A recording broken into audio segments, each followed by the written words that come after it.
बिस्मिल्लाहिर्रहमानिर्रहीम, अस्सलाम वालेकुम। इस वक्त हम मौजूद हैं फैज़ाबाद में। इस वक्त हमारे साथ शाहिद गफूर पराचा साहब, आप पंजाब के भी प्रेसिडेंट हैं और रावलपिंडी के भी प्रेसिडेंट हैं। अंजुमन ताजरान का ये एहतजाज है, धरना दिए हुए हैं, तो सीनियर क़यादत जो है यहाँ पर मौजूद हैं। शाहिद गफूर पराचा साहब से जानते हैं कि एहतजाज का मकसद क्या है। अस्सलाम वालेकुम सर। वालेकुम सलाम जी, बहुत शुक्रिया जी आपका। बुनियादी मकसद तो आपके इल्म में है, हमारे ये आपके सामने तमाम एहतजाज वाला जो मामला चल रहा है कि हम गवर्नमेंट के जो टैक्स के ऊपर ज़ालिमाना क़वानीन है उसके ख़िलाफ़ 29 सितंबर को भी एहतजाज कर चुके, FBR का घेराव कर चुके, और वहीं पे हमने ऐलान किया था 26 अक्टूबर का कि हमने फैज़ाबाद के ऊपर धरना देना और एहतजाज करना है। तो बुनियादी मकसद जो हमारे टैक्स के मसाइल हैं उसमें इनकम टैक्स के ऊपर भी नोटिस लोगों को आ रहे हैं, सेल टैक्स के हवाले से, पॉइंट ऑफ सेल के हवाले से, इसी तरह जो आपने देखा कि सदारती आर्डिनेंस जो जारी हुआ कितना जालमाना किस्म का, जिसमें FBR को पुलिस के इख्तियारात भी दिए गए और सजाएं तजवीज़ की गई ताजरों के लिए। ताजर कोई क्रिमिनल लोग नहीं है, कारोबारी लोग हैं, इस मुल्क की मईशत को चलाते हैं, तो उनके लिए आप अगर इतने जालमाना इकदाम रखते हैं तो फिर डाकू चोरों को फिर खुला छोड़ दें। तो ताजरों को समझ लें ना, डाकू हैं ये, डाकू चोर इन्हीं को समझ लें। आप डाकुओं को तो पूछते नहीं, चोरों को तो पूछते नहीं, और कारोबारी लोगों को परेशान कर रहे हैं। इसका मतलब तो ये हुआ कि आप समझते हैं कि मुल्क के अंदर जो कारोबारी निज़ाम है वो बंद हो जाए तो फिर मुल्क के अवाम कहाँ से चीज़ें लेंगे और मुल्क के ताजर अपना रिज़्क हलाल कैसे कमाएंगे। अच्छा सर, ये पूछना चाहता हूँ कि आपका जो धरना है ये कब तक मेंटेन रहेगा, जब तक आपके गवर्नमेंट मुतालबात मंजूर नहीं कर लेती? देखें जी, बुनियादी तौर पर तो हमने ये तय किया हुआ है कि हमारे मुतालबात मंजूर किए जाएंगे। हम तो पुरअमन लोग हैं, हमने अपना एहतजाज बड़ा ज़बरदस्त तरीके से रिकॉर्ड करवाया, हमारे तमाम ताजर बरादरी आपके दाएं बाएं मौजूद है। बुनियादी मकसद अपनी आवाज़ बुलंद करना, मीडिया के जरिए हमारी आवाज़ अरबाब इख्तियार तक पहुंच जाए। हमारा कोई ये मकसद नहीं कि हम यहाँ पब्लिक को परेशान करें रोड बंद करके, लेकिन हम उन जो हमारे अरबाब इख्तियार हैं उनको भी ये कहना चाहते हैं कि खुदारा जमहूरियत का तो राग अलापते हैं आप, बैरून बड़े बड़े मुल्कों के हवाले देते हैं, अमेरिका के, इंग्लैंड के, तो वहाँ तो जब इतने लोग नहीं 50 लोग भी बाहर रोड पे आ जाए तो वहाँ का प्राइम मिनिस्टर आके खुद पूछता है कि भाई आपके मसाइल क्या हैं, आप बताएं हम हल करें। तो यहाँ बेहिस्सी क्यों है? मेरा ये सवाल है प्राइम मिनिस्टर इमरान खान साहब से कि इतनी बेहिस्सी क्यों है कि हम दूसरी दफा इतना बड़ा मुजाहरा कर रहे हैं और किसी ने आज तक हमें ये नहीं कहा कि आए आपके मसाइल हल करते हैं। तो हमें इस पे उनसे अपना एहतजाज रिकॉर्ड करवाना था, वो हमने करवा दिया। बाकी क़यादत आने वाली है आल पाकिस्तान की, जो वो फैसला करेंगे हम इंशाल्लाह उनके पाबंद। सर, कुछ लोगों को इस टैक्स की समझ नहीं आ रही, तो ये टैक्स क्या है और कौन से ताजर पर, जो कोई स्पेसिफिक ताजर है जो उसको टारगेट किया जा रहा है? नहीं सर, देखें, जो निज़ाम बनता है ना टैक्स का, वो इतना मुश्किल बना दिया जाता है। बिलफर्ज इस वक्त जो POS का निज़ाम, पॉइंट ऑफ सेल हर दुकान पे लगाने की उनकी ख्वाहिश है और कानून पास कर लिया। देखें, कानून कोई नुमाइशी तौर पे पास तो नहीं होता ना, उसका मकसद है कि इन लोगों पे हमने लागू करना है। वो लागू करने से दो नुकसान है, एक तो ताजर कम पढ़े लिखे होते हैं, वो ये सारा निज़ाम नहीं समझ सकते, ये जो कंप्यूटर रख के इसको निज़ाम को नहीं चला पाते। दूसरा ये है कि जब 17% इजाफी टैक्स लग जाना है तो एक तो दोहरा टैक्स हो गया। एक टैक्स तो हम दे देते हैं जब चीज़ें बनती हैं, 17% वहाँ से भी लिया जाता है।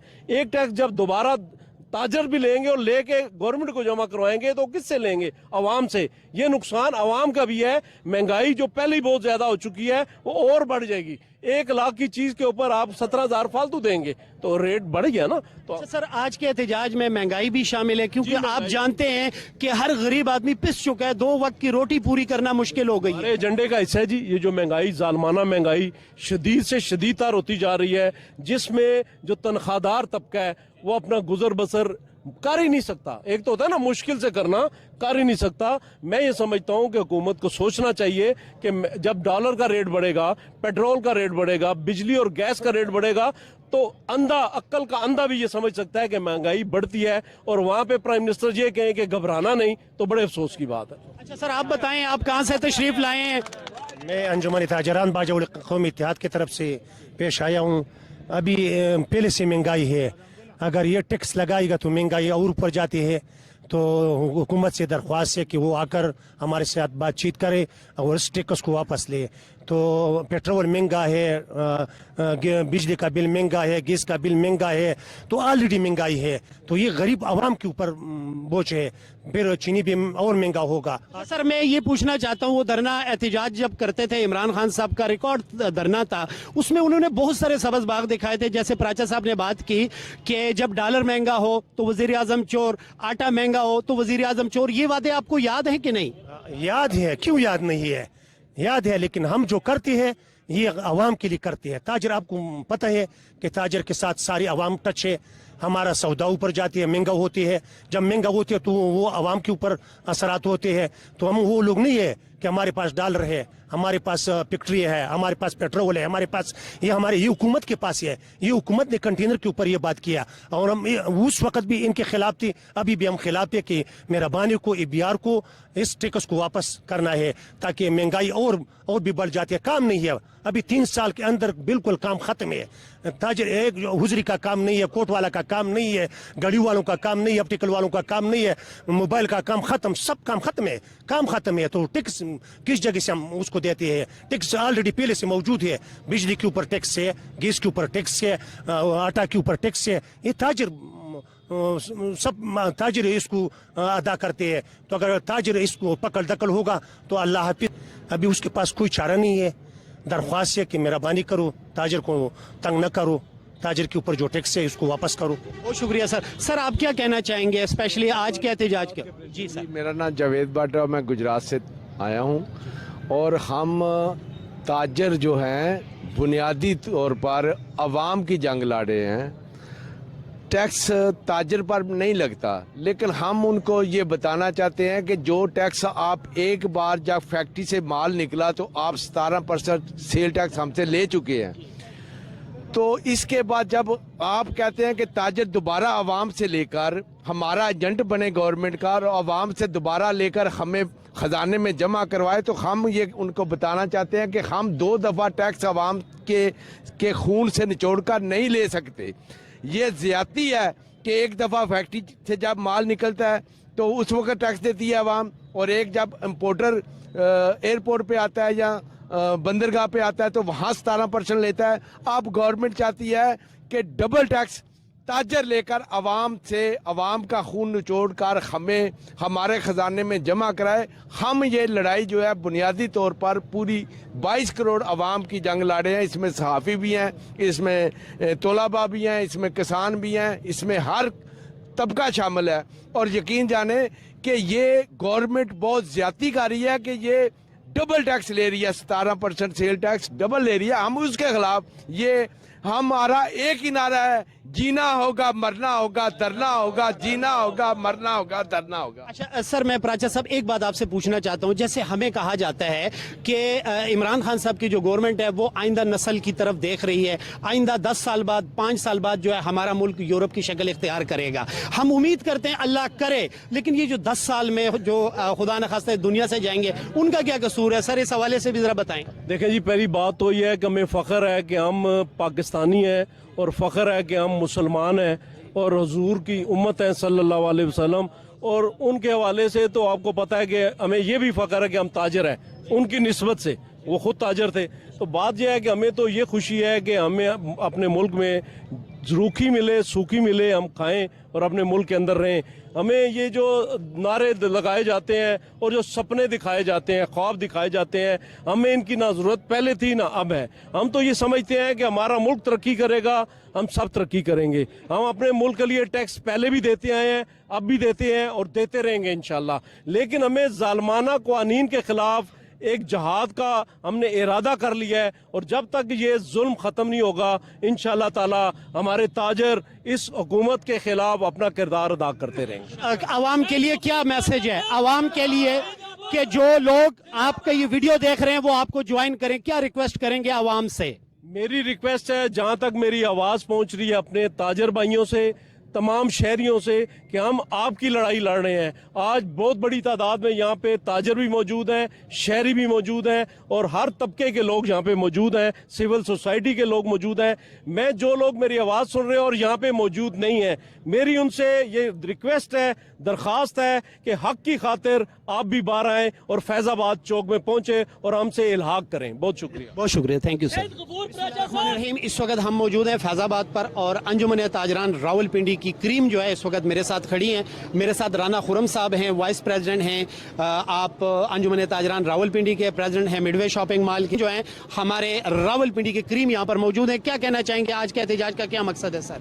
बिस्मिल्लाहिर्रहमानिर्रहीम जी, सबसे पहले मैं आपको डेजिग्नेशन बता दूं कि साजिद भट्ट साहब ऑल पाकिस्तान के सेक्रेटरी जनरल हैं और पिंडी के मोबाइल एसोसिएशन के प्रेसिडेंट हैं। साथ हमारे गंदम मंडी के प्रेसिडेंट खड़े हुए हैं, नज़ीर अंजुम साहब, जो रऊफ साहब खड़े हुए हैं। तमाम ये वो लोग हैं जो कि नुमाइंदा लोग हैं। इस वक्त हमने आज जो एहतजाज का असल मकसद है वो है पॉइंट ऑफ सेल और सदालती आर्डिनेंस, जिसको टोटली हम इसको रिजेक्ट करते हैं। हम किसी किस्म के सेल टैक्स में अपने किसी भी प्लाजे को, किसी भी छोटे ताजर को और किसी भी बड़े ताजर को नहीं आने देंगे। आज पूरे पिंडी के नहीं पूरे पाकिस्तान के लोगों ने कह दिया है कि इस महंगाई में, इस नाअहली में, ये जो 2 साल कोरोना में गुजरे हैं, ताजर तो वैसे ही तबाह हो चुका है। ताजर के घर का चूल्हा तो वैसे मुश्किल से चल रहा है। जब ये हालात हों, ये कुछ और गवर्नमेंट ने से नया टैक्स, इतनी महंगाई में टैक्स को खुदा का खौफ करें। इस वक्त तो गवर्नमेंट को चाहिए ताजरों को कुछ दे, इस वक्त ताजरों को कुछ दें।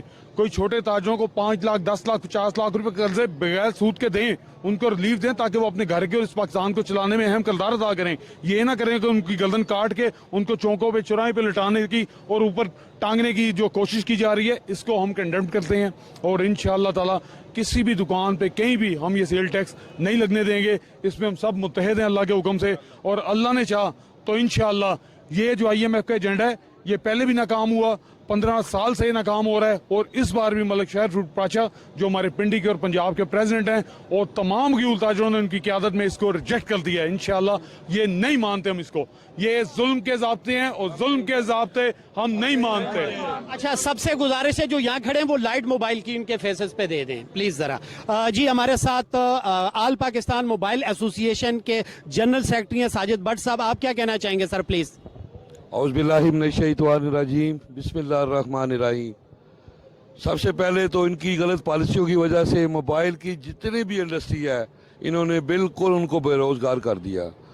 आज हर उस ताजर को बेरोज़गार कर रहे हैं कि जो हमारा माशी कत्ल कर रहे हैं। अल्लाह ताला इनको हदायत दे। हम तो यही दुआ कर सकते हैं कि ये जो IMF की पॉलिसी को यहाँ पे अम्बोज कर रहे हैं और इसको मुल्क को दिवालिया करना चाहते हैं, ताजर जो रीढ़ की हड्डी थी उसको ख़त्म करना चाहते हैं, तो मुल्क कैसे चल सकता है? खुदारा अपने होश के नाखुन लें, हुकूमत अपनी गलत पॉलिसियों को ख़त्म करे और सही पॉलिसियों पर चले, अपने मशीर अच्छे ले लें और ताजरों का माशी कत्ल बंद कर दें। और मोबाइल के जितने भी इश्यूज़ हैं उनको, और सेल ऑफ पॉइंट, इसको हम किसी सूरत पे नहीं मानते। सदारती आर्डिनेंस को किसी सूरत में भी नहीं मानते। और हमारा कोई भी ताजर पूरे पाकिस्तान का इसको कंडम करता है। सद, ये इसकी डेफिनेशन क्या है जो सदारती ऑर्डिनेंस है? अब बहुत सारे आवाम को नहीं पता कि सदारती ऑर्डिनेंस में कौन सा टैक्स है।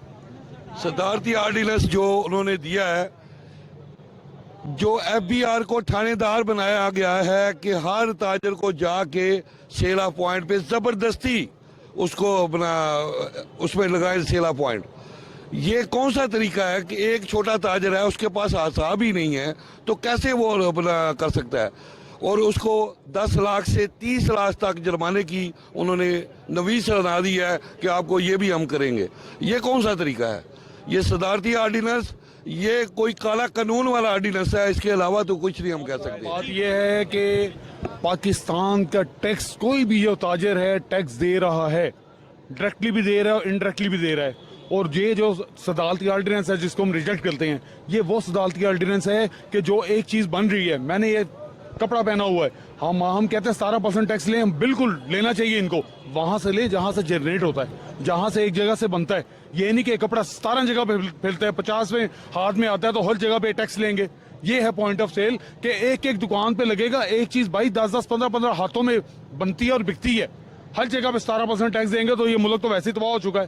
क्या हालात हैं आज इस मुल्क के, महंगाई आगे ये रूज के ऊपर है। ये इस तरह से टैक्स लगाएंगे जो 35% इन्होंने टैक्स लगाया ऑर्डिनेंस के ऊपर, सेल टैक्स, जो कि टोटल जितने भी बिल हैं अगर 1000 रुपये आता है तो 350 रुपये एक और 17.5% टैक्स लगाया। क्यों? हमारे गल्लों को, हमारी दुकान की चाबियों को लेना चाहते हैं। हम मुलाजम हैं, हम मुलाजम हैं कि रोज जितनी सेल करें सेल टैक्स इनको रजिस्टर्ड कराएं। क्यों कराएं? हम वहां पे टैक्स दे रहे हैं। अगर इंपोर्ट हो रहा है, जहां पे सी पे इंपोर्ट होता है, जहां पे आगे खुलता है वहां पे टैक्स ले रहे हैं ना, तो उसका जो तलसील है एक एक दुकान पे हम फिर वो 17% दे टैक्स। जो मैन्युफैक्चरिंग जहां से हो रहा है वहां भी टैक्स लग रहा है। तो भाई ये है कि हम कहते हैं वहां से आप टैक्स ले, हम हमारा पाकिस्तान है, हम टैक्स दे रहे हैं और देंगे भी इंशाअल्लाह ताला, मगर ये नहीं कि एक चीज पे 100 जगह टैक्स, नामंजूर। सर आप कैसे देखते हैं नए पाकिस्तान को? नया पाकिस्तान तो इस वक्त सारे, अब मैंने पुराना ही पाकिस्तान दे दे। नए पाकिस्तान में तो हम ये देखें लोगों का हाल, लोग रोटी से तंग हैं इस वक्त, सारे लोग रोटी से तंग हैं। किसी के घर में चूल्हा नहीं जा रहा है। जो ताजर देने वाले थे वो अब खुद लेने वाले बन गए हैं। ताजरों का इतना मुआशी कत्ल किसी गवर्नमेंट में आज तक नहीं हुआ। ये बाहर का कानून अडॉप्ट करना चाहते हैं कि बाहर के कानून के मुताबिक हम टैक्स लें। बाहर के कानून वाली, ये हमारे बाहर के वाली कौन सी सहूलतें हमारे ताजरों को? कोई ताजर जाता है उसको पैनाडोल की गोली तो फ्री नहीं मिलती। टैक्स ये कहते हैं जी हमें दें, हम टैक्स देने के लिए तैयार हैं, हम टैक्स दे रहे हैं। ये तमाम ताजर टैक्स दे रहे हैं। जब तक हमारे लीडर मलिक शाहिद गफूर पराचा साहब कहेंगे हम उस वक्त तक धरना देंगे। इंशाअल्लाह ताला पूरे पाकिस्तान के ताजर इस बात पे मुतफिक हैं और इंशाअल्लाह हम जब तक क़यामत तक, जब तक ये कानून वापस नहीं होगा, हम उतनी देर तक इधर धरना देंगे। इस वक्त सूरत हाल ये है कि जो हमारी माओ बहनों को कोई खर्चा अखराजात मिला करते थे, जिसमें से वो सेविंग करके जूलर्स के पास आया करती थी, इस वक्त वो तमाम सेविंग्स जो हैं वो तो ख़त्म ही हो गई हैं। उल्टा अगर कोई 50,000 रुपया घर खर्चा देता था तो अब 1 लाख भी देता है तो उसमें पूरा नहीं होता। तो खुदारा ये जो डिवैल्यूएशन ऑफ करेंसी है, जो डॉलर को हम अरूज पे लेके जा रहे हैं, खुदारा इसको कंट्रोल किया जाए। और अगर हम इंशाल्लाह इसको कंट्रोल करेंगे तो महंगाई खत्म होगी। हाँ जी, मैं मोहम्मद रिजवान अब्बासी आल पाकिस्तान मोबाइल एसोसिएशन का प्रेसिडेंट हूँ। अच्छा, मैं आपको ये बताना चाहता हूँ कि 2000, आपने जो सवाल किया इमरान खान साहब के महंगाई के हवाले से, 2017 में जो कीपैड फोन है, बार फोन, वो 700 रुपए का था, जो आज 2500 रुपए का है। अगर वही पोजीशन दोबारा आ जाए तो हम उसको 600 रुपए में भी कर सकते हैं। महंगाई की पोजीशन ये है, जो घर बनाने के लिए सीमेंट की बोरी थी वो 290 रुपए की थी, आज वो 720 रुपए की है। जो सरिया आप ये देखें 70,000 रुपए टन था, वो आज 1,82,000 रुपए टन हो चुका है। दूसरी बात ये है कि हम इस वक्त जो जंग लड़ रहे हैं वो 22 करोड़ आवाम की जंग लड़ रहे हैं। अगर कोई टैक्स लगेगा तो वो कंज्यूमर पे लगेगा।